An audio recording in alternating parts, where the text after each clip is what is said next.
I think we're rolling. Have been for quite a bit. How old do you think I am? Thank you. Welcome. Take all day. I don't know how I didn't expect that. We got a football game to cover on Friday. I really should have seen that coming.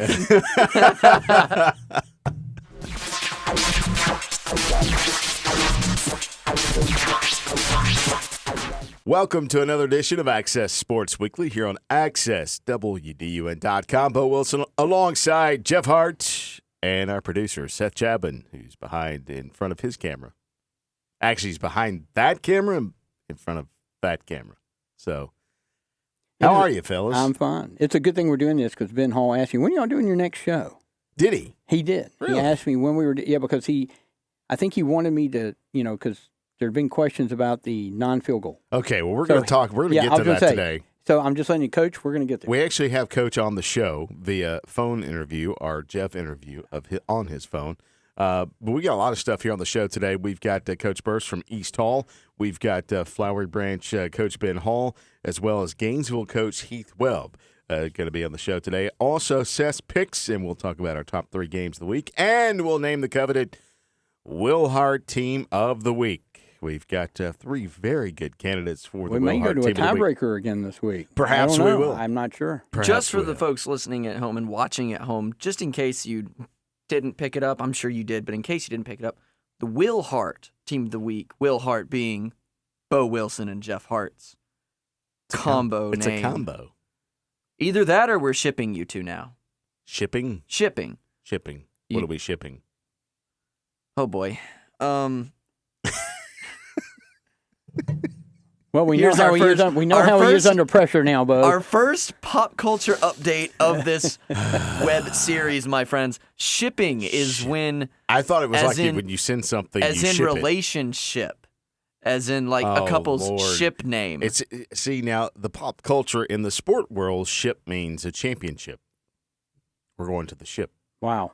But you can also ship a couple, as in you peg them in a relationship. I guess you could do that. Boy, that's got to be some kind of newfangled thing. As in the last part of the word relationship. Of all of these newfangled things, that's the worst thing I've ever heard. See, the last part of the word of championship, so... Yeah, that makes sense. Yeah. I didn't know where you were going with that. I was thinking shipping. This is the English language where one thing means several other things. And this is why people have such a hard time learning English. This new generation is creating new words. Look, listen, Caleb's Tailgate Show has his Team of the Week sponsored. We do not. So we come up with a name called Will Hart Team of the Week. Was that a shameless plug for potential sponsorship? No, not at all. Not at all. But yeah, I think it was, and it was rather shameless. So anyway, we come up with Will Hart, Wilson Hart. We just put the Will and the Hart together, and there we go. Just because you thought Hartwell didn't sound good, you didn't like the sound of that. No, I didn't. Hartson, you didn't like that. If we'd have said Hartwell, I mean, they might have thought we were in Hartwell. That's a good point. That is true. Yeah. If we did Hartson, you could have been the son of Hart. But we may you now. could have been the son of Hart. We may. And according to you, I'm old enough to be your father. Possibly, yes. Because you I don't know how old you think I am, but apparently you were born in the 40s, right? Yeah, but I thought you asked me one time if I'd seen Moses personally. I caught the back of his head once. That was as close as I got to him. Oh, we're probably going to have to add Seth into the name of the Team of the Week because he may have to do a tiebreaker today. Ooh. So how would we do that? The Will Hartman Team of the Week.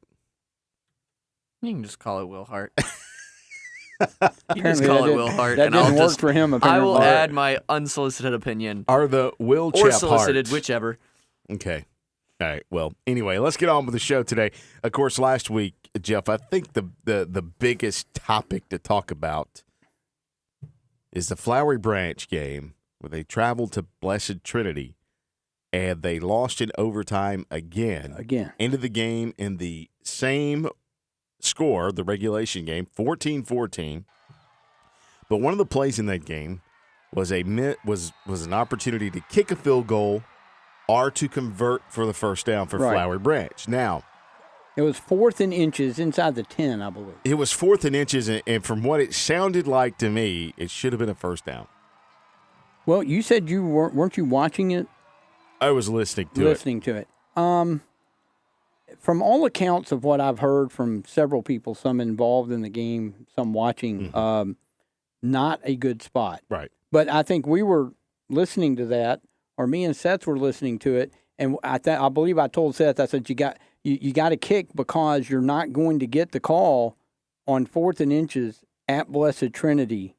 Just not going to happen. If it's anywhere close, they were not going to give Flowery Branch. And I'm calling out maybe some referees here, and I really don't mean to, but it's just kind of home cooking. When you go down to these landing schools, they get the calls. I mean, let's just be honest about it. It doesn't matter the sport. They get the calls. I would not have gone for it based on that. I would have kicked the field goal. Now, we talked to Ben Hall. We'll have him on here in just a minute. And we're going to talk about the Marist game, I believe, in that one. Not necessarily this one, but I did have an opportunity to talk to him. And, I can't really tell you what he told me about the spot, but let's say we kind of agree. And, they sent the field goal team out. This is what he told me. This is what I can tell you. Sent the field goal team out. The bench erupted. The coaching staff erupted. They wanted to go for it. They called the timeout to talk about it. The team, to a man, even the water boys wanted to go for it.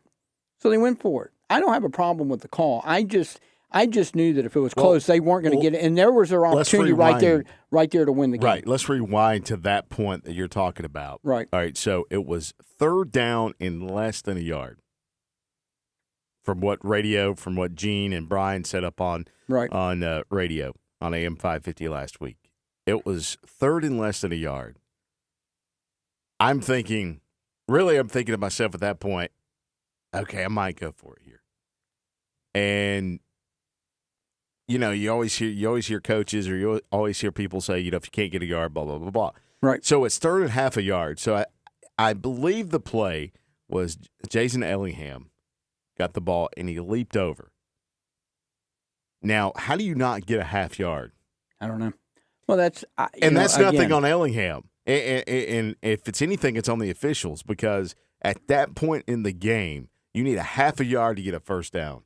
And that's easy. Well, we've seen the Falcons. The Falcons can go 10 tries in a row and not make a half yard. But that's the Atlanta Falcons, not the Flowery Branch Falcons. Ouch. Ouch. Wow. Yeah. So anyway, questionable calls. Coach Hall decides to go for it instead of the field goal. And yes, he did take the timeout and then decided to go for it. I tell you what, I like, after talking to him, I totally understand why they did it. It didn't work out, and they did get the field goal in overtime, and they had a chance to, make it stop or force a field goal. They weren't able to do it, and they lost again. As a football guy, I love the gutsy call. Look, I like the call, and call. I will tell you how many times have we sat there and we watched the team feel like they want to go for it, and the coaches kind of go conservative and don't do it. The fact that the team wanted to do it, I like that they listened to the team, because really they're the ones, it's on the players. We want to win this game, Coach. Let's go for it. I love it. So I don't have a problem with that. If that's how it all transpired, because we were sitting here thinking, why didn't they kick the field goal? So you win the game. But there were some other issues involved that we can't get into. I think it was 2 chain links that they were short. Something like that. And Granny needed a half a yard. 2 chain links. 2 chain links. Boy, so you do that's the math an insanely there. precise spot there, Bo. Exactly, insanely. And that's all I'm going to say about. And that's spot. all Ben was going to say about it too. So you caught up with Ben. We're going to go ahead and get into the Coach Hall interview. You caught up with Ben this week talking about the big game they have this week again, 7 to 4A. Be on AM 550. You can hear it live. Playing Marist, number 1 team in Class 4A.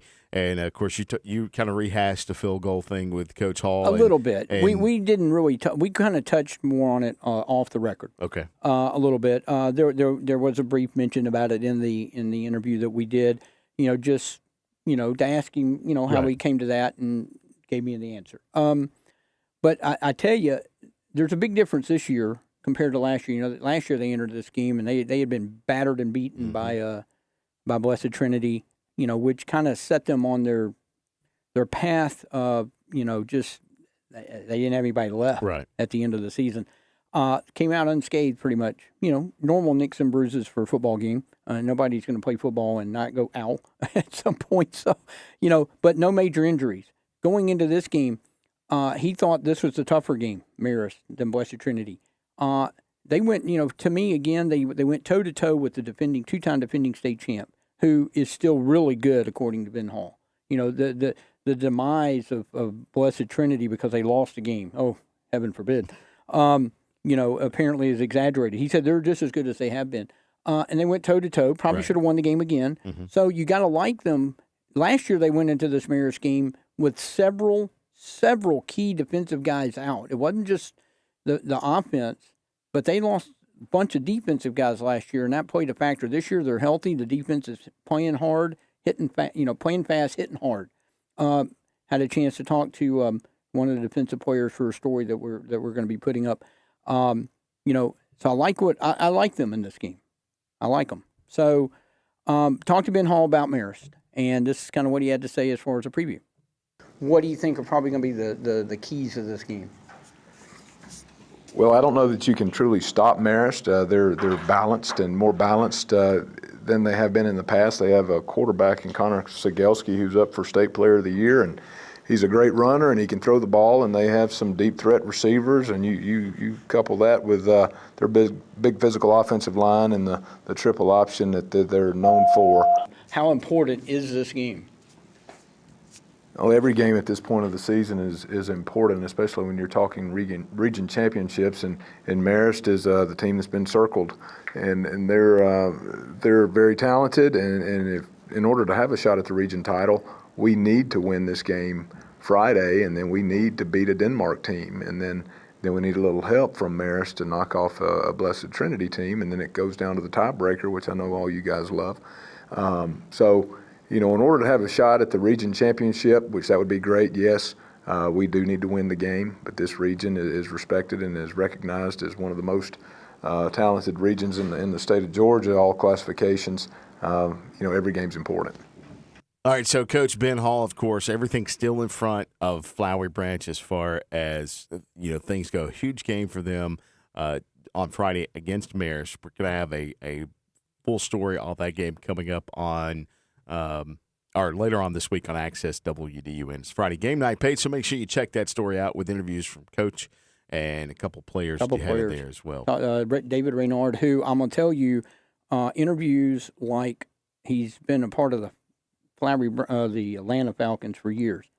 Okay. That's the most mature sophomore I've ever interviewed, other than maybe, say, Deshaun Watson. I mean, seriously, it was amazing. My wife was there because I had to take her with me, and she goes, "How old's that kid?" I said, "Sophomore." She's like, "Wow." I said, "Yeah." I mean, he was really good. So it's too bad we didn't videotape that interview. People would be impressed. So not only are they good now, but they got a guy like that that's a sophomore that seems kind of wise beyond his years. They're going to be in pretty good shape.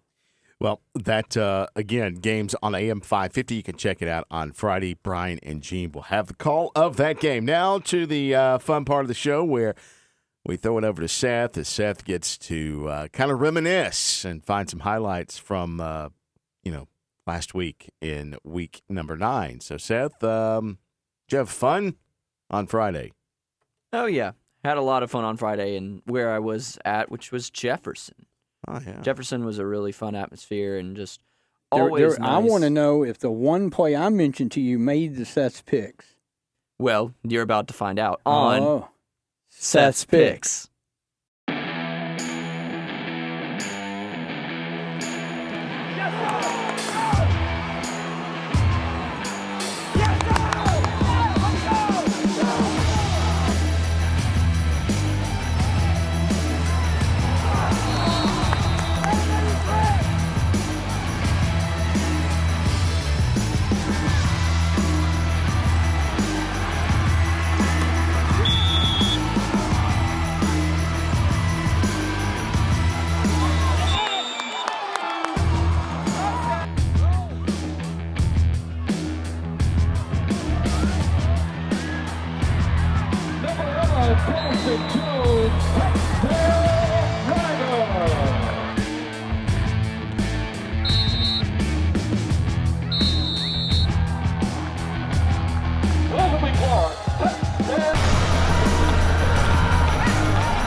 Well, we always like seeing Seth's picks as he, finds some pretty good ones out there. And Seth, you did a wonderful job this week on your Seth's picks. Well, thank you, Bo. 100 years from now when they're celebrating 200 and plus years of high school football, some of these picks are going to be dug out of the archives. Could be. Oh, I'm sure. Most definitely could be. Absolutely. Could be. All right, so, of course, check out every week. We have Seth's picks, and you can also check out all of our highlights on Friday nights on the Friday Game Night pages. We'll have highlights from around the area. So, Gainesville, back in action this week after a much-needed week off for them. They're back in action over at Winder Barrow, and a big game for the Red Elephants as far as region play goes, and getting back on track a couple weeks ago against Habersham Central, and now they play Winder Barrow at Winder this week. Jeff, you had a chance to talk to Coach Heath Webb of Gainesville and see where the Red Elephants are at this point. Well, the Red Elephants are in good shape. They're pretty much they had a few nicks. They've had a chance to get healthy, coming off that big win over Habersham. So they've gone into this bye week and getting ready for Winder Barrow, on a high note, on a very positive note. He said practice has been good. What I found interesting is this is going to be his first time back at Winder Barrow since he left as a coach a couple years ago to come to Gainesville. He talked about how emotional it was last year seeing some of his players that he helped coach. And we kind of touched on that a little bit, not just about the game itself, but, going back to W. Claire Harris Stadium for the first time as not the coach at Winder Barrow, after the 4 best seasons in program history. So we talked a little bit about that. Well, I think the before and after the game, I know I learned this from last year having played against those guys, is that emotions will be high. I would love to tell you it's just another ball game, but it's not. I still love and care for those kids over there and want to see them be successful 9 games a year. But one of the things that I learned from last year was prior to the game, seeing those kids warm up and all that kind of stuff, there were some emotions involved. And then once the game kicked off, it just became football, and I just kind of got dialed in and focused on the task at hand. And then as soon as the clock hit 0 and I realized I had to walk across the field and see those kids that I do love and care about, and had just beaten them, the emotions came back. So I would expect things to kind of go in a similar fashion. What can fans expect? Yeah, you're going to see 2 very similar approaches to football. It's everything's built around the line of scrimmage. You're going to see, at a Winder, you're going to see the run game go through the quarterback just like we do. You're going to see tough physical line of scrimmage play on both sides of the ball. So it is very similar to what we do. That boils down to us executing better than they do. But especially with if the forecast holds true, with expected rain coming in, that sort of thing, you expect it to become even more of a line of scrimmage game. But that's what we're expecting, is a tough physical ball game at the line of scrimmage. Very interesting to hear him say, just listening him talk about, once he got to see some of his old players, and then the after, after is like, I'm sorry I beat you kind of thing. So it's really interesting. There's a lot of reason that people want to criticize coaches and stuff, but we're all human. And, when you have a guy like that, and we're talking about, high school kids, I've had high school kids. Seth just recently graduated. From college. Not from high school. Oh, I forgot about that. That's right. He just looks so young, guys. Thanks, I guess. Yeah, but but to understand that these coaches, it's more than just coaching sports. They build relationships, and they get to know kids, and they get to know families, and it's good to know that they're human in this aspect, and they're just people like the rest of us. So to me, that was kind of the interesting part of the interview. Well, they play, of course, at Winder Barrow. We'll have that game for you live on 94.5 FM, The Lake. As you can smooth sounds of the lake. Thanks, Jeff. I'm gonna go dig up an old clip of Morgan saying that. Nobody can do it like Morgan. Nobody can do it like Maybe. Morgan. So yes, check the game out on radio this week on the Lake. Also this week, softball is huge.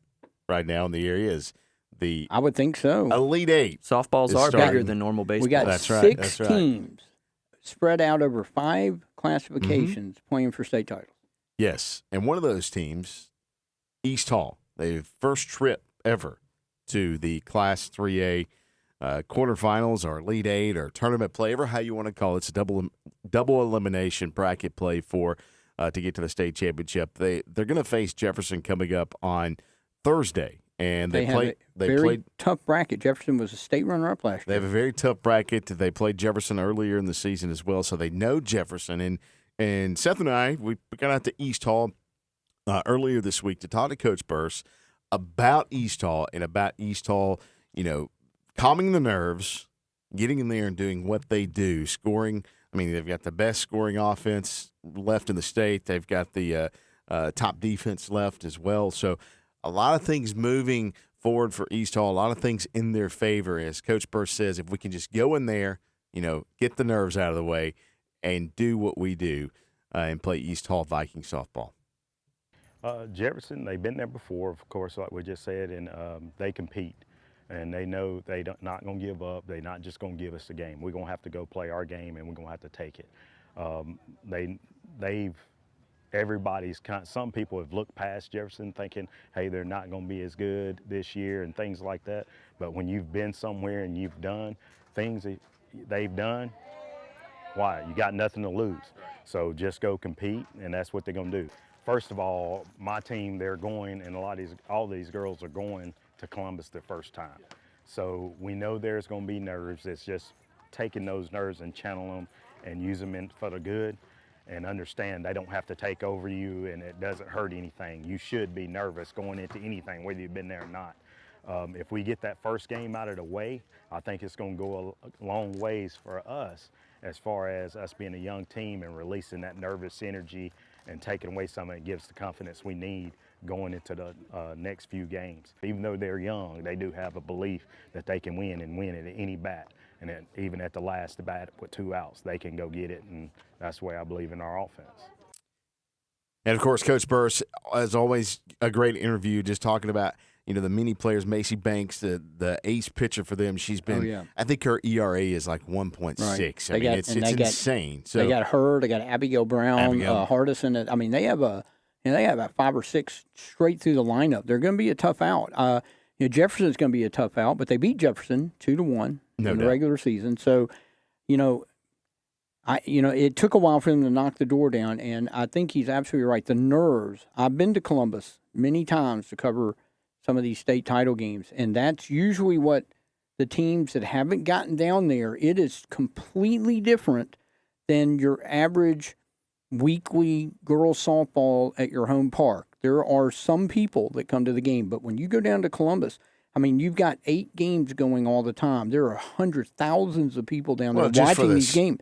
Just for the simple fact that you're playing for a state championship is nerve-wracking in itself. itself. Well, it is, but the thing is you're playing for some of these girls, biggest crowds they've ever played against, in front of, and it's nerve-wracking on that thing. So when he talks about the nerves, that's really the issue when you go down to Columbus. If you haven't been down there before, you've got to be able to battle that, because if you lose that first game, it's about 90% chance you're not going to win it. Well, we're going to find out what happens as they play on Thursday against Jefferson. That should be very interesting. So top 3 games this week. We've already talked about Marist at Branch, Denmark at White County, a big region game there, and, of course, Gainesville at Winder Barrow. You can check radio games out.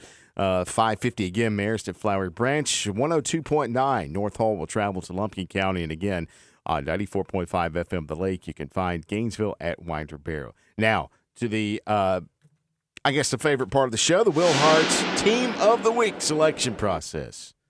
I'm going to let you go first. No, you get to go first this week. I went first last week. This pick here is very easy to me, simply for the fact of when I received the information via text on Friday, I was like, what? And Lakeview picking up their first win of the season over Riverside, blocking the potential game-winning field goal try of Riverside to seal the win 21-20. Lakeview is my vote for the Will Hart Team of the Week.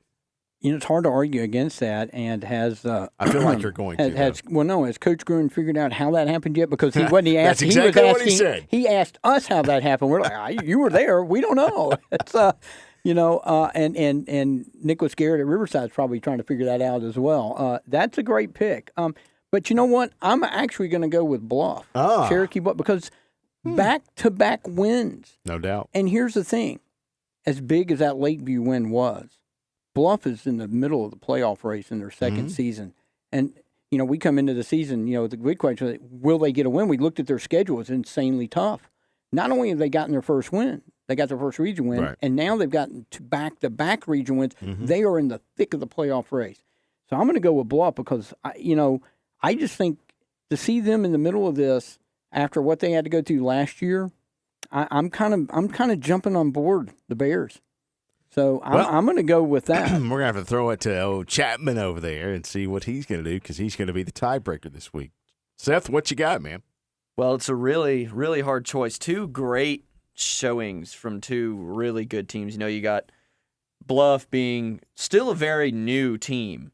Picking up back-to-back wins. Okay. That is a big thing. However, on the other end of that, I remember being at Jefferson with you when you received that text. You thought Bo was yanking your chain. I did. I said, I said, I'm not biting. I said, I'm not biting. That's a good one, Bo. Yeah, that's because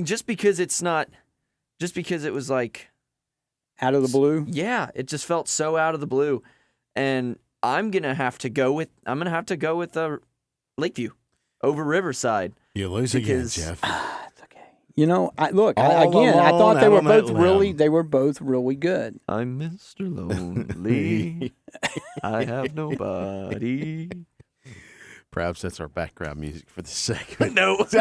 So congratulations. That was a funny bit that I'm sad that I committed to. Lakeview, you are the Wilhart Team of the Week. We have no trophy or no plaque. No. You just get a mention here on the show.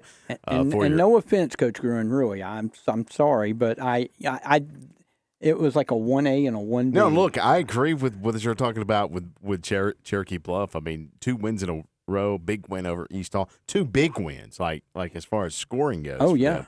So, there's no doubt that would have been a good pick. I just think Lakeview getting their first win over Riverside by blocking that field goal try and beating it was a tough call for Eagles. me. It really was. No doubt. That's what made it for me was not necessarily that they got the win, right? How they got the win. I mean, it was just a Herculean effort for them. They were down 14-0 at halftime, come back, scored 21 points. So I mean, that's something. So congrats. You're making Lakeview. me think I chose poorly now. No, you Bo. did. No, you really didn't choose poorly. I feel terrible. I do. I feel terrible. Again, congrats to Having Lakeview. a Last Crusade moment where you chose poorly.